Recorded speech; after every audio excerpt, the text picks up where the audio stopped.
వక్రతుండ మహాకాయ సూర్యకోటి సమప్రభా నిర్విఘ్నం కురు మే దేవా సర్వకార్యేషు సర్వదా. గురుబ్రహ్మా గురుర్విష్ణు గురుర్దేవో మహేశ్వరః గురుః సాక్షాత్ పరబ్రహ్మ తస్మై శ్రీ గురవే నమః. ఓం శ్రీ సాయిరామ్. భగవాన్ శ్రీ సత్యసాయి సచ్చరిత్రము. తపోవనము. 4వ అధ్యాయము. అవతార ప్రకటన. శేషమరాజు గారికి కడప జిల్లా కమలాపుర నివాసి పసుమర్తి వెంకటరామరాజు గారి సోదరితో వివాహం జరిగింది. తన తమ్ముడైన సత్యాన్ని చక్కగా చదివించాలనే ఉద్దేశంతో శేషమరాజు గారు సత్యాన్ని తీసుకొని వచ్చి కమలాపురం హైస్కూలులో చేర్పించాడు. అదే సమయంలో శేషమరాజు గారు టీచర్ ట్రైనింగ్కి వేరే చోటకు వెళ్ళవలసి వచ్చింది. పుష్పగిరి తిరునాళ్ళు. సత్యం కమలాపురం ఉన్నత పాఠశాలలో చేరిన కొన్నాళ్లకు పుష్పగిరి తిరునాళ్ళు వచ్చాయి. అక్కడి డ్రిల్ మాస్టరే పిల్లల స్కౌట్ బృందాన్ని ఒకటి తయారు చేశాడు. సమాజానికి సేవ చేయటానికి స్కౌట్ బాగా ఉపయోగపడుతుందని భావించి సత్యం కూడా స్కౌట్లో చేరాడు. తన దగ్గర చాలినన్ని డబ్బులు లేని కారణంగా స్కౌట్ బృందంతో కలవకుండగా సత్యం విడిగా తానొక్కడే బయలుదేరి కాలినడకన పుష్పగిరి చేరుకున్నాడు. అక్కడ భోజనం చేయటానికి డబ్బులు లేకపోతే ఉపవాసం ఉంటూ ఆ సంగతి మిత్రులతో కానీ మాస్టర్తో కానీ చెప్పకుండగా చిరునవ్వులు చిందిస్తూ సేవా కార్యాలలో పాల్గొన్నాడు. ఎవరైనా భోజనం చేశావా అని అడిగితే సత్యం తన అరచేయి చూపించేవాడు. ఆ చేతి నుంచి పిండి వంటల సువాసనలు వచ్చేవి. బంధువుల ఇంట చక్కని భోజనం చేసి వచ్చాడని భావించి ఆ మాస్టారు అందరి పిల్లలతో పాటే సుకుమారుడైన సత్యం చేత కూడా పనులు చేయించాడు. తప్పిపోయిన పిల్లల్ని వారి తల్లిదండ్రులకు అప్పగించటం, యాత్రికులకు మంచినీరు సమకూర్చటం, ఆరోగ్య అవసరాలు చూడటం, ప్రాథమిక చికిత్స చేయటం ఇటువంటి సేవలు నిర్వర్తించి ఆ పుష్పగిరి తిరునాళ్లలో సత్యం అందరికీ ఆదర్శంగా నిలిచాడు. ఈనాడు ప్రపంచవ్యాప్తంగా విస్తరిల్లిన శ్రీ సత్యసాయి సేవాదళ్ బహుశా స్వామి మనసులోని ఆనాటి స్కౌట్ బృందానికి ప్రతిరూపమే కావచ్చు. టీచర్ ట్రైనింగ్ పూర్తి చేసుకుని రాగానే శేషమరాజు గారికి తెలుగు పండితుడుగా ఉరవకొండలో ఉద్యోగం వచ్చింది. రాముని లీలలు, కృష్ణుని లీలలు పాఠశాలలో పాఠం చెప్తున్నప్పటికీ అవతార పురుషుడు తన ఇంట్లో చూపే లీలల్ని అర్థం చేసుకొనలేక తండ్రితో పాటు శేషమరాజు గారు కూడా ఇవి దయ్యాలు, భూతాలు ఆవహించి చేస్తున్న పనులనే భావించాడు. అందుకనే ఉరవకొండలో తన దగ్గర ఉంచుకుని బెత్తంతో తమ్ముణ్ణి దారిలో పెట్టవచ్చునని భావించాడు. ఈశ్వరమ్మ ఎంతో భారమైన హృదయంతో చిన్న కుమారుణ్ణి ఉరవకొండకు పంపటానికి అంగీకరించింది. నేను అందరికీ సేవకుణ్ణి. సత్యం ఉరవకొండలోని ఉన్నత పాఠశాలలో 8వ తరగతిలో చేరాడు. అక్కడ మంచినీటి బావి ఊరికి 1 మైలు దూరంలో ఉండేది.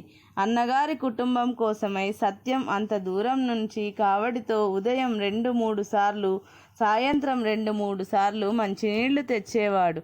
అప్పుడు పొరుగున ఉన్నవారు సత్యం మెత్తదనం గమనించి, బాబు మాకు కూడా కాసిన్ని మంచినీళ్లు తెచ్చి పెడతావా అని అడిగేవారు.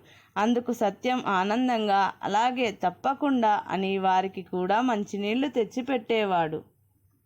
సత్యం సెలవులకు పుట్టపర్తి వచ్చినప్పుడు మాతృదేవత ఈశ్వరమ్మ తన చిన్ని కుమారునికి వంటికి నూనె రాసి తలంటి పోద్దామని చూస్తే భుజం మీద నల్లగా కమిలినట్లుగా మచ్చపడి ఉంది.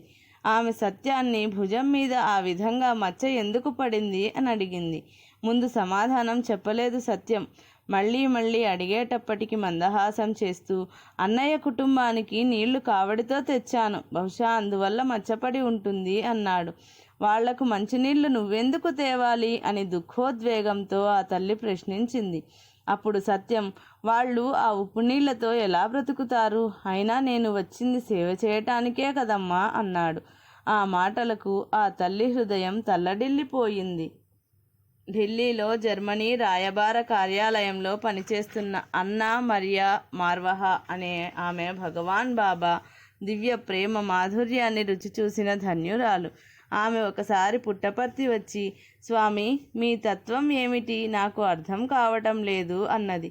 అప్పుడు భగవాన్ బాబా, ఏమున్నదమ్మా, నేను అందరికీ సేవకుణ్ణి అన్నారు. ఆ సమాధానం విని ఆమె వెక్కి వెక్కి ఏడ్చింది. ఎందుకు బాబా మీరు అలా అంటారు అన్నది. అప్పుడు స్వామి, నిజమేనమ్మా, అందరూ నాకు పనులు చెప్తుంటారు, అందరి పనులు చేసేవాడు సేవకుడే కదా అన్నారు. భగవాన్ బాబా మాటలు చేతలు చిన్నప్పటివి ఇప్పటివి ఒకే రకంగా ఉన్నాయి. స్వామి చిన్నప్పుడు మంచినీళ్లు తెచ్చారు. ఇప్పుడు 82 సంవత్సరాల వయస్సులోనూ మంచినీళ్లు తెస్తూనే ఉన్నారు. కాకపోతే ఇప్పుడు శ్రీ సత్యసాయి వాటర్ ప్రాజెక్ట్ అని పేరు, అంతే తేడా. అప్పుడు పొరుగింటి వారు, బాబు మాకు కాస్త మంచినీళ్లు తీసుకువస్తావా అని అడిగారు. ఇప్పుడు పొరుగు జిల్లాల వాళ్ళు వెళ్ళి అడుగుతున్నారు, బాబా మాకు కూడా కాస్త మంచినీళ్ళు ఇస్తారా అని. భగవాన్ బాబా అపారమైన ప్రేమతో అప్పుడు ఇప్పుడు అంటూనే ఉన్నారు, తప్పక తప్పక అని. పుట్టపర్తి ఎక్కడున్నదో మొదటిసారిగా తెలుసుకొని పుట్టపర్తి చుట్టుప్రక్కల జిల్లాల వాళ్ళు వచ్చి ఆ తల్లిని, అమ్మా మంచినీళ్ళు, అమ్మా మంచినీళ్ళు అని అడుగుతుంటే 1000 తల్లుల ప్రేమతో, కాదు కాదు 1,000,000 తల్లుల ప్రేమతో సాయిమాత హృదయం కరిగిపోయి, పాపం ఎప్పుడూ రాని పిల్లలు నా దగ్గరకు వచ్చి పంచభక్ష పరమాన్నాలు కాదు, కేవలం మంచినీళ్లు అడుగుతున్నారే అని అలాగే తప్పకుండా తప్పకుండా అంటున్నది. ఒక దేశం ఒక ప్రభుత్వం చేయలేని పనిని స్వామి ఒక్కరే నిర్వహిస్తూ తన పిల్లలైన ఈ మానవుల కోసం 100 కోట్ల రూపాయలు ఆ వాటర్ ప్రాజెక్టులపై ఖర్చు చేస్తున్నారు. ఆ స్వామి రుణం ఏ మానవుడైనా తన జన్మకాలంలో తీర్చుకొనగలడా? శ్రీ సత్యసాయి సుజల స్రవంతి పథకం ఇప్పటి వరకు 751 గ్రామాలు 11 పట్టణాలలో విస్తరించి ప్రపంచంలో 9వ వింతగా వెలుగొందుతున్నది. 2500 కిలోమీటర్ల పొడవు గల పైపులలో నిరంతరం మంచినీరు ప్రవహిస్తూ లక్షలాది రాయలసీమ వాసుల దాహార్తిని తీర్చటంలో సత్యసాయిబాబా వారి అపారమైన కరుణయే అడుగడుగునా కనిపిస్తూ ఉంది. చెప్పినట్లు చేస్తారా? ఉరవకొండలో చదువుకునే రోజుల్లోనే తమ్మిరాజు అనే ఉపాధ్యాయుని ప్రేమపూర్వకమైన ప్రోత్సాహం వల్ల సత్యం మానవతా విలువలతో కూడిన చిన్న నాటకాన్ని రచించాడు. దాని పేరు చెప్పినట్లు చేస్తారా. ఇందులోని కథ చూస్తే ఆనాడు కాదు ఈనాటికి మానవుల భావాలు అలాగే ఉన్నాయనిపిస్తుంది. మొదటి రంగంలో ఒక స్త్రీ భాగవతం చదివి తోటి స్త్రీలకు అర్థం చెప్తూ ఉంటుంది. సందర్భవశాత్తు ఆమె వారితో సోమరులకు, దృఢకాయులకు దాన ధర్మాలు చేయక, అశక్తులకు, కుంటి గ్రుడ్డి ముసలివారలకు దాన ధర్మాలు చేయమని హితవు చెప్తుంది. కొంతసేపటికి ఆ స్త్రీలందరూ వెళ్ళిన తరువాత ఒక అంధుడు వచ్చి తనకు సహాయం చేయమని ప్రార్థిస్తాడు. ఆ స్త్రీ అతనిని అసహించుకొని అక్కడ నుంచి పంపివేస్తుంది. ఆ తరువాత పట్టెనామాలు ధరించి తంబురమీటుతూ ఒక హరిదాసు రాగా అతనికి ఆ తల్లి బియ్యం డబ్బులు ఇచ్చి పాదాలకు నమస్కరించి అతని ఆశీర్వాదములను అర్థిస్తుంది. ఈ దృశ్యం చూసిన ఆమె కుమారుడు కృష్ణుడనే బాలుడు, అమ్మా నీవు పురాణం చెప్పేటప్పుడు బోధించిందేమిటి, ఇప్పుడు చేసిందేమిటి అని అడిగితే ఆమె కోపంతో, నోర్మై, ఎవరైనా చెప్పినట్లు చేస్తారా అంటుంది. రెండవ రంగంలో ఒక ఆఫీసులో పనిచేస్తూ ఉన్న ఆ బాలుని తండ్రి తన కుమారుడు ఆఫీసుకు రాగా విద్య యొక్క గొప్పతనం గురించి చెప్పి ఎన్ని కష్టాలు సహించి అయినా విద్యను నేర్చుకొనాలని ప్రబోధిస్తాడు. ఆ మాటలు కిటికీలో నుంచి వింటున్న ఒక పేద విద్యార్థి వచ్చి, అయ్యా మీ వంటి పుణ్యాత్ముల సహాయంతో స్కూలు జీతం కట్టి చదువుతున్నాను. ఈ నెల జీతం కట్టడానికి ₹1 తక్కువగా ఉంది, సహాయం చేయండి అని అడుగుతాడు. అప్పుడు ఆ వ్యక్తి తన దగ్గర దమ్మిడి లేదని ఖాళీ తోలు సంచి చూపించి అతనిని పంపివేస్తాడు. కొద్దిసేపట్లో ఆ ఆఫీసులోని గుమాస్తా మిత్రులందరూ వచ్చి నూతనంగా వచ్చిన తమ అధికారికి అల్పాహార విందు ఏర్పాటు చేస్తే బాగుంటుందని అంటే ఆ వ్యక్తి ఆ ఆతిథ్యం ఘనంగా భారీ ఎత్తున ఇవ్వాలి అని ఖర్చులకు గాను ₹20 తీసి ఇస్తాడు. ఆ దృశ్యం చూసిన కృష్ణుడు తన తండ్రితో, మీరు విద్య యొక్క ఆవశ్యకత గురించి గొప్పగా చెప్పారు. ఆ పేద విద్యార్థి వచ్చి 1 రూపాయి అడిగితే లేదన్నారు. ఈ దుబారా ఖర్చులకు 20 రూపాయలు ఎందుకు ఇచ్చారు అని అడిగాడు. అప్పుడు ఆ తండ్రి అతనిపై మండిపడి, ఎవరైనా చెప్పినట్లు చేస్తారా? నోరు మూసుకుని స్కూలుకు పో అని తిడతాడు. 3వ రంగంలో కృష్ణుడు పాఠశాలకు వెళ్ళి తరగతి గదిలో కూర్చొనగా పాఠం చెప్పే గురువుగారు ఆతుర్దాగా వచ్చి, ఈరోజు స్కూల్స్ ఇన్స్పెక్టర్ వస్తున్నాడు, మనకు 23 పాఠాలు అయ్యాయి, కానీ ఆ ఇన్స్పెక్టర్ అడిగితే 32 పాఠాలు అయ్యాయని చెప్పాలి. నేను మీకు ఇప్పుడు 33వ పాఠం చెప్పి ఆయన ఎదుట ఈ పాఠాన్నే క్రొత్తగా చెప్తున్నట్లు మరలా చెప్తాను. మీకు చెప్పిన ప్రశ్నలనే ఆయన ఎదుట అడుగుతాను, వాటికి సమాధానాలు చెప్పాలి అంటూ హెచ్చరించాడు.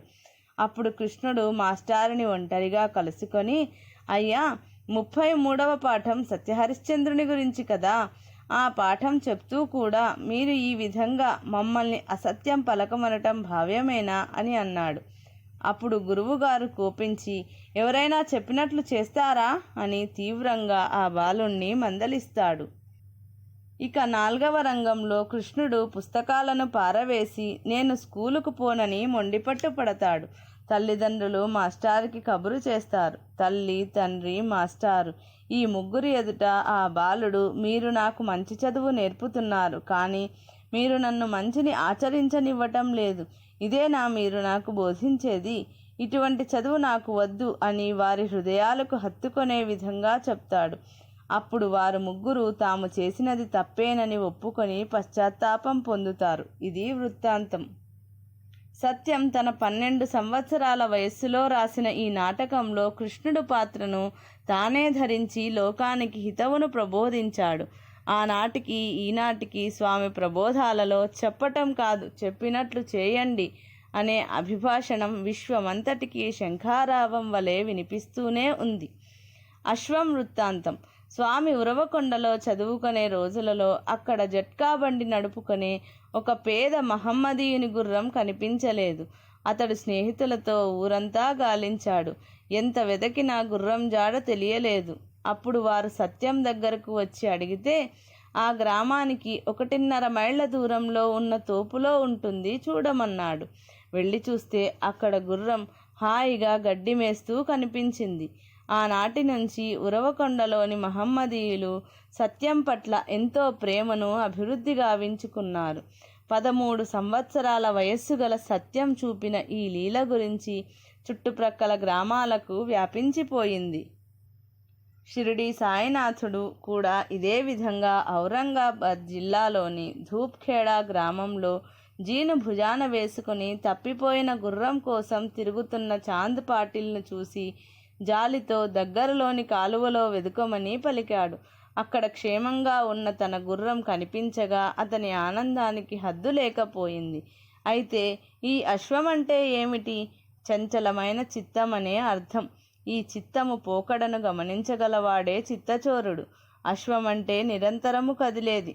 అశ్వమంటే స్వారీ చేసే గుర్రమని భావిస్తారు. అది బాహ్యరూపము.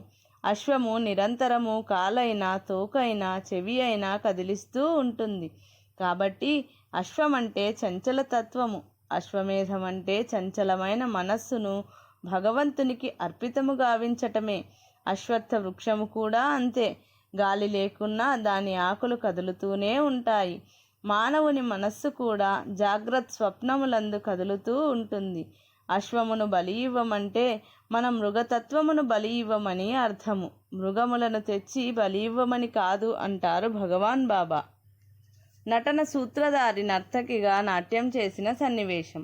దివ్య బాలుడైన సత్యం ఉరవకొండలో చదువుకునే రోజులలో ఆ పాఠశాల అభివృద్ధి కోసం ఆ పాఠశాల ప్రధాన ఉపాధ్యాయుడు ఆనాటి ప్రఖ్యాత నర్తకి అయిన ఋష్యేంద్రమణి నాట్యాన్ని ఏర్పాటు చేశారు. ప్రకటనలు ప్రచురించారు. కానీ ఏదో అననుకూలం వల్ల ఆమె రాలేకపోయింది. అప్పుడు ప్రధానోపాధ్యాయుడైన లక్ష్మీపతి గారు ఒకటే దిగులు పడిపోసాగారు. అప్పుడు సత్యం ఆయన దగ్గరకు వెళ్ళి, సార్, మీరు భయపడకండి, ఆ ఋష్యేంద్రమణి చేసే నాట్యం నేనే చేస్తాను అన్నాడు. అప్పట్లో ఋష్యేంద్రమణి తలపైన ఒక సీసా పెట్టుకొని సీసా పైన పళ్ళెం పెట్టి దానిపైన జ్యోతులు వెలిగించి నృత్యం చేస్తూ క్రిందనున్న చేతి రుమాలును నోటితో తీసేది. సార్, ఆమె హ్యాండ్ కర్చీఫ్ని మాత్రమే నోటితో తీసేది. నేను సూదిని కంటితో తీస్తాను. చేసేది ఋష్యేంద్రమణే అని చెప్పండి అన్నాడు సత్యం. ఆనాటి సన్నివేశాన్ని స్వామి స్వయంగా ఇలా తెలియజేశారు. అప్పుడు నాకొక పెద్ద చీర కట్టి జడ వేసి డ్యాన్స్ ఆడేటప్పుడు జడతో అట్లా ఇట్లా అనాలి కదా, అందుకని పెద్దగా దండిగా కట్టినారు. ఇక్కడ కట్టారు, అక్కడ కట్టారు, పడిపోకూడదు కదా. సరే, గజ్జలు కట్టి ఒక డొక్కు కారులో నన్ను తీసుకొని వచ్చారు. ఋష్యేంద్రమణి వచ్చింది అని ప్రజలు టికెట్లు దండిగా కొన్నారు. ఇంతలో ఒక విధమైన వాయిద్యం మొదలు పెట్టేసరికి నేను గజ్జలను శ్రావ్యంగా హృదయాన్ని కదిలించే విధంగా కదిలించాను. అందరూ మైమరచిపోయారు. హెడ్ మాస్టర్ వచ్చి బాటిల్ నా తలపై పెట్టారు. మరో టీచర్ వచ్చి దానిపై ప్లేటు పెట్టి జ్యోతులు వెలిగించారు. ఎందుకని?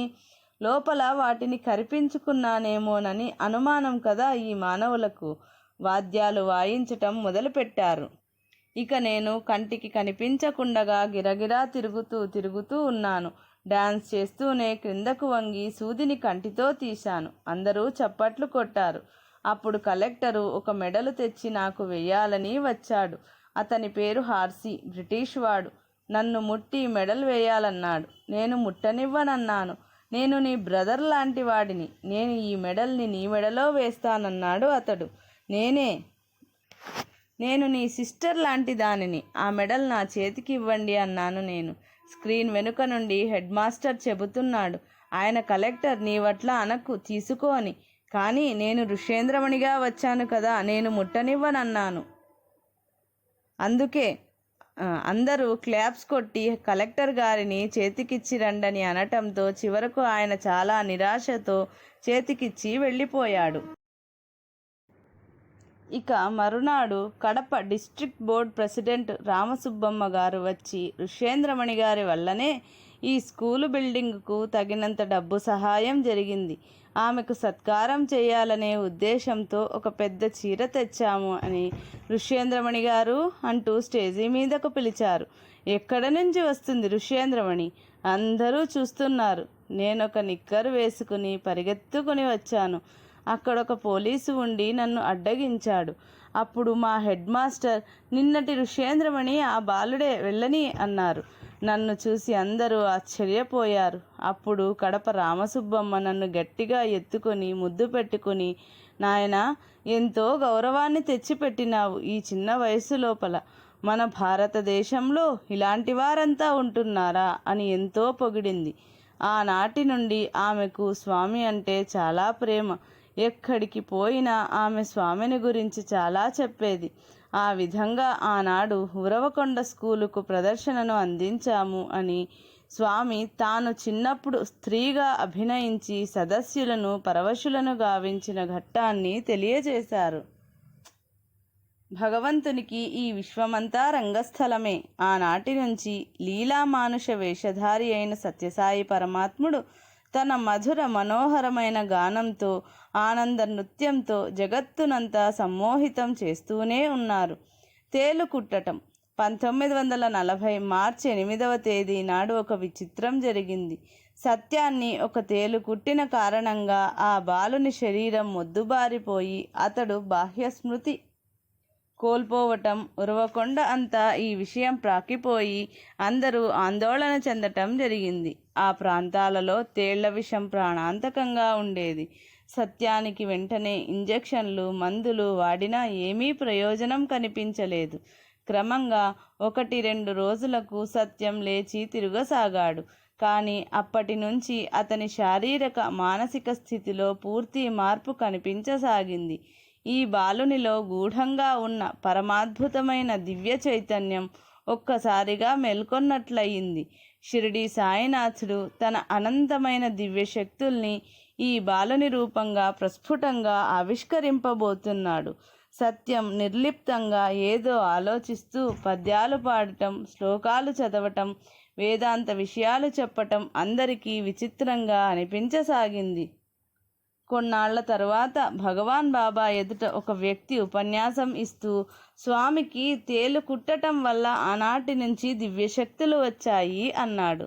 తరువాత స్వామి తమ ఉపన్యాసంలో, ఇప్పుడు మాట్లాడిన వ్యక్తి స్వామికి తేలు కుట్టడం వల్ల దివ్యశక్తులు వచ్చాయని అన్నాడు.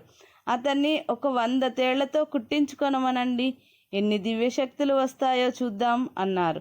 ఈ సన్నివేశం కేవలం ఒక నిమిత్తం మాత్రమే తప్ప మరొకటి కాదు.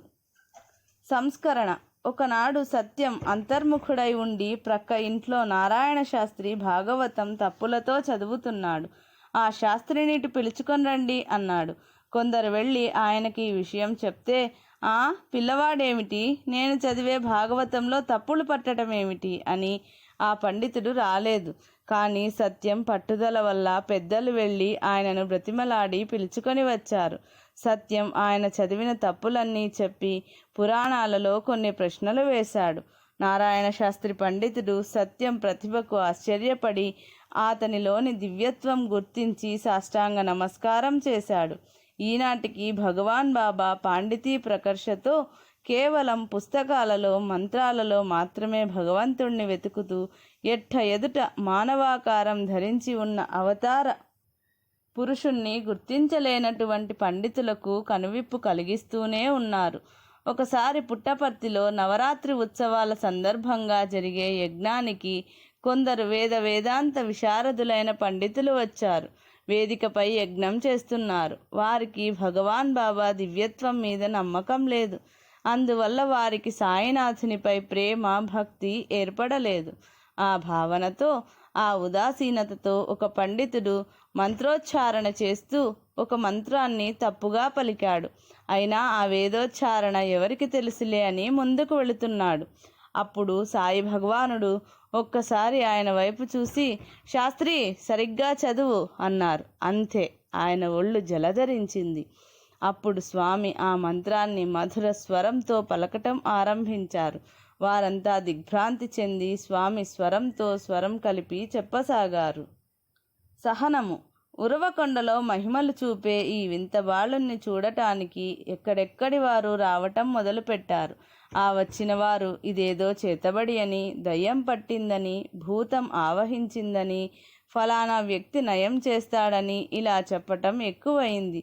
ఒకనాడు ఒక శక్తి ఉపాసకుణ్ణి పిలుచుకొని రాగా సత్యం అతన్ని చూసి, ఓయి, నిత్యం నీవు నన్నే పూజిస్తూ నా అనుగ్రహం కోరుతూ ఇప్పుడు నాకు చికిత్స చేయటానికి వచ్చావా? నమస్కారం చేసుకుని బుద్ధిగా వెళ్ళు అని ఆదేశించాడు.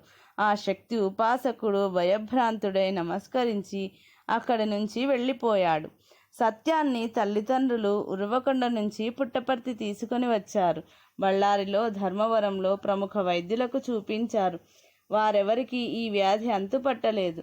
ఒక్కొక్కసారి సత్యం, అరుగో దేవతలు ఆకాశంలో వెళుతున్నారు, హారతులివ్వండి అనేవాడు.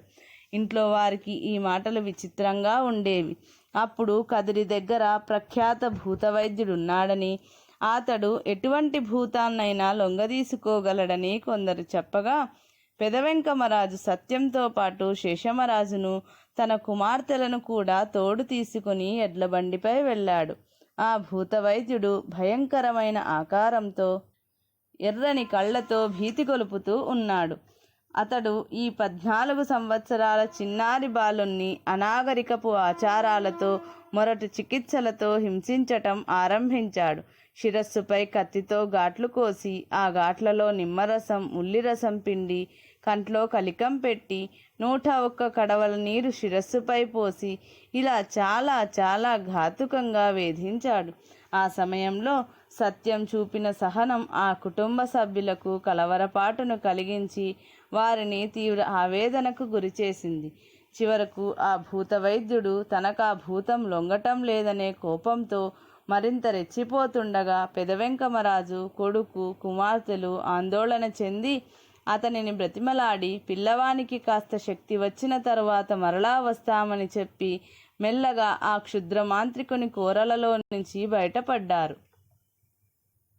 కొన్ని సంవత్సరాల తరువాత భగవాన్ బాబా సమక్షంలో ఒక హరిదాసు స్వామి జీవితాన్ని కథగా చెప్తుండగా ఈ సన్నివేశం దగ్గరకు వచ్చేటప్పటికి స్వామి ఆయనతో, ఆ విషయాలు వినటానికి కూడా బాధాకరంగా ఉంటాయి, వాటిని దాటించి చెప్పు బంగారు అన్నారు. తరువాత ఒకనాడు కస్తూరి గారు, స్వామి, వాటిని వినటానికే మీరింత బాధపడ్డారు కదా, ఆనాడు అటువంటి ఘోరమైన చికిత్సకు మీరెందుకు అంగీకరించారు అని అడిగారు.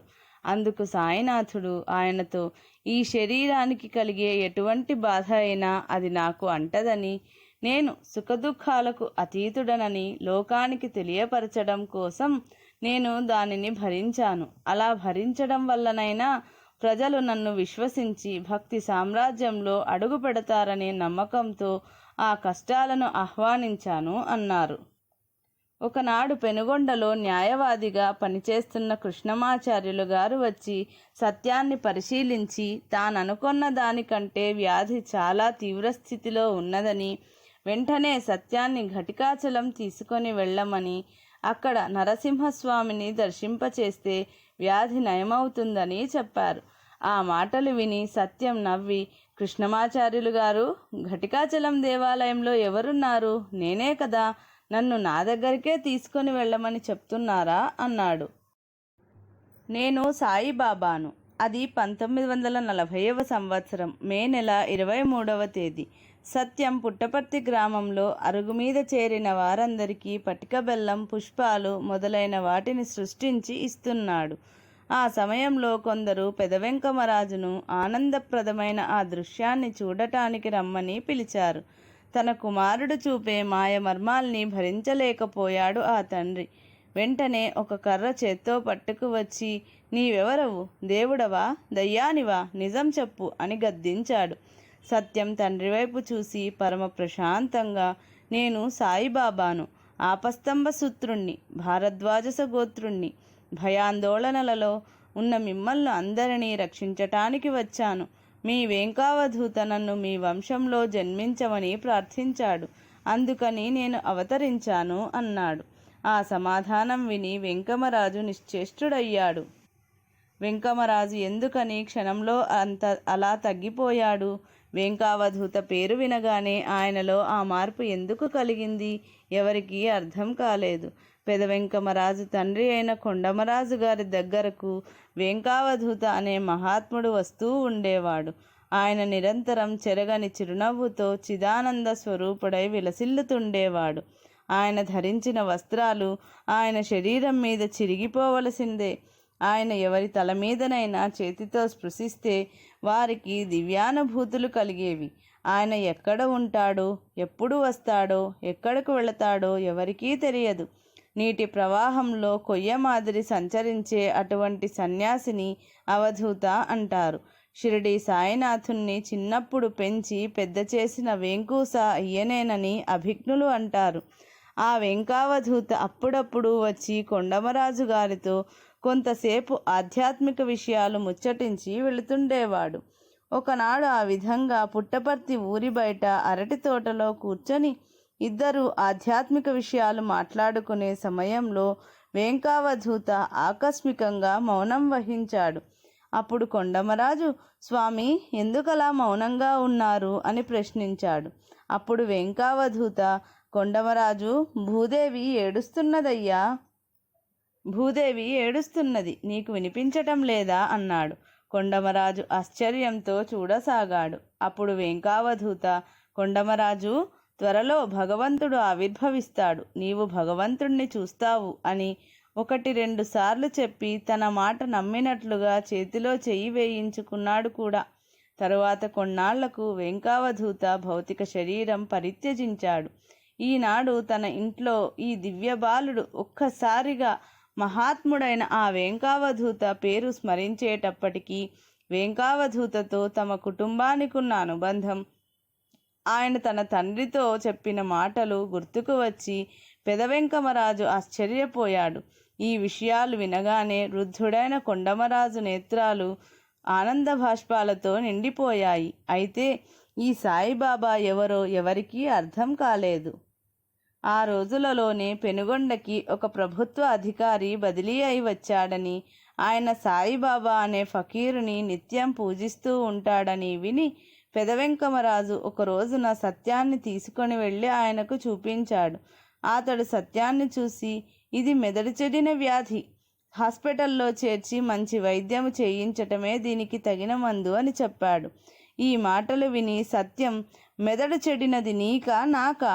నీవు పూజించే ఈ సాయినే కనుగొనలేని మెదడు లేని వాడవు నీవు అని చెయ్యి పట్టమని హస్తచాలనంతో కుప్పలు కుప్పలుగా విభూతిని సృష్టించగా అతడు భయపడి దూరంగా వెళ్ళిపోయాడు. సత్యం ఆ విభూతిని గది నిండా చల్లి వచ్చాడు. ఒక గురువారం రోజున ఒకరు, నీవు నిజంగా సాయిబాబావైతే మాకు నిదర్శనం ఏమిటి అని అడిగారు. నిదర్శనం కావాలా అంటూ సత్యం అక్కడున్న కొన్ని మల్లెపూలను తీసుకుని వాటిని నేలపై విసిరివేశాడు. అవి సాయిబాబా అనే అక్షరాలుగా ఏర్పడ్డాయి. అందరూ ఆశ్చర్యచకితులయ్యారు. అవతార ప్రకటన. ఆనాడు 1940వ సంవత్సరం అక్టోబర్ 20వ తేదీ సోమవారం ఉరవకొండలో సత్యం ఇంటి నుంచి పాఠశాలకు బయలుదేరిన వాడల్లా వెనక్కు తిరిగి వచ్చి పుస్తకాలు విసిరేసి, నేను మీవాడిని కాను, నాకు మాయ వదిలింది, నా భక్తులు నన్ను పిలుస్తున్నారు అని పెద్దగా పలికాడు. ఈ మాటలు విని వదినగారు వంటింటి కిటికీలో నుంచి బయటకు చూసింది. సత్యం శిరస్సు చుట్టూ దివ్య కాంతి వలయం వెలిగిపోతోంది. నేను వెళుతున్నాను, నేను సంకల్పించుకొని వచ్చిన కార్యక్రమం ప్రారంభించవలసి ఉంది అంటూ బయలుదేరే సమయంలో అన్న శేషమరాజు, పొరుగింటి నారాయణ శాస్త్రి అక్కడకు వచ్చారు. ఆ దివ్య ప్రకాశం చూసి నారాయణ శాస్త్రి సత్యం పాదపద్మాలపై పడ్డాడు. శేషమరాజు నిశ్చేష్టుడై నిలిచిపోయాడు. దివ్య తేజస్సుతో వెలిగిపోతున్న సత్యం వెళ్ళి ఎక్సైజ్ ఇన్స్పెక్టర్ ఆంజనేయులు గారి పెద్ద తోటలో రాతిపై కూర్చున్నాడు. అక్కడ భక్తులు బాలబాబా చుట్టూ ఆసీనులయ్యారు.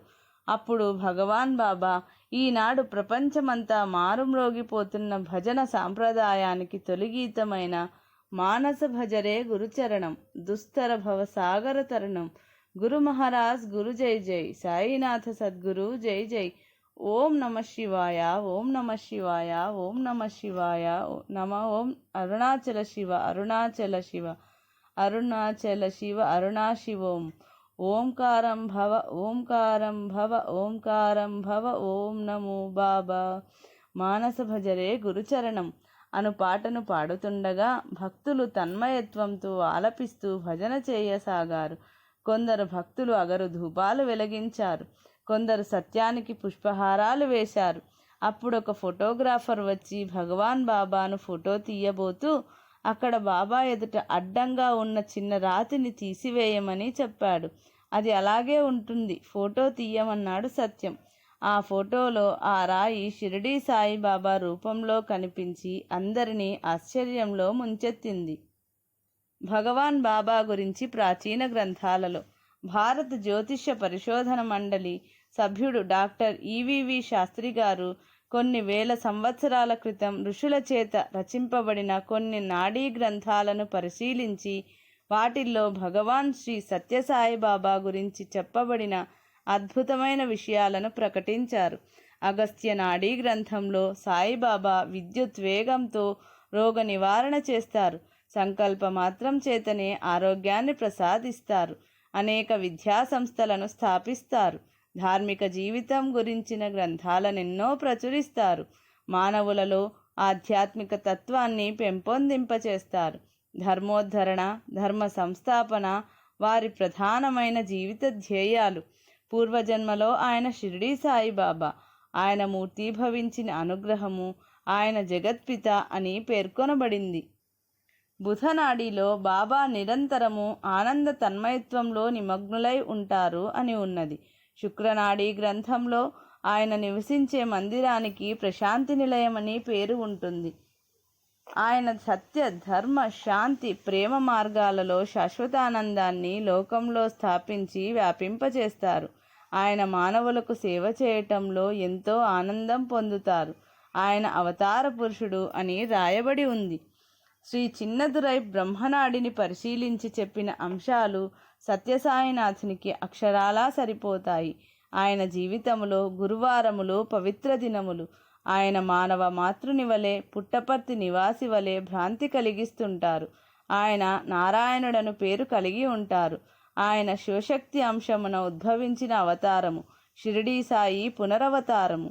చిత్రావతి నదీ తీరంలో ప్రశాంత వాతావరణంలో ఆవిర్భవించిన ఆయన పరమశాంతమూర్తి అని ఆ గ్రంథంలో ఉన్నది. పళని సుబ్రహ్మణ్యేశ్వర స్వామి దేవాలయంలో భద్రపరచబడిన నాడీ గ్రంథంలో తమిళ, కేరళ, కర్ణాటక దేశముల మధ్య గల ఆంధ్రదేశములో చిత్రావతి నదీ తీరములో భగవంతుడు అవతరిస్తాడు.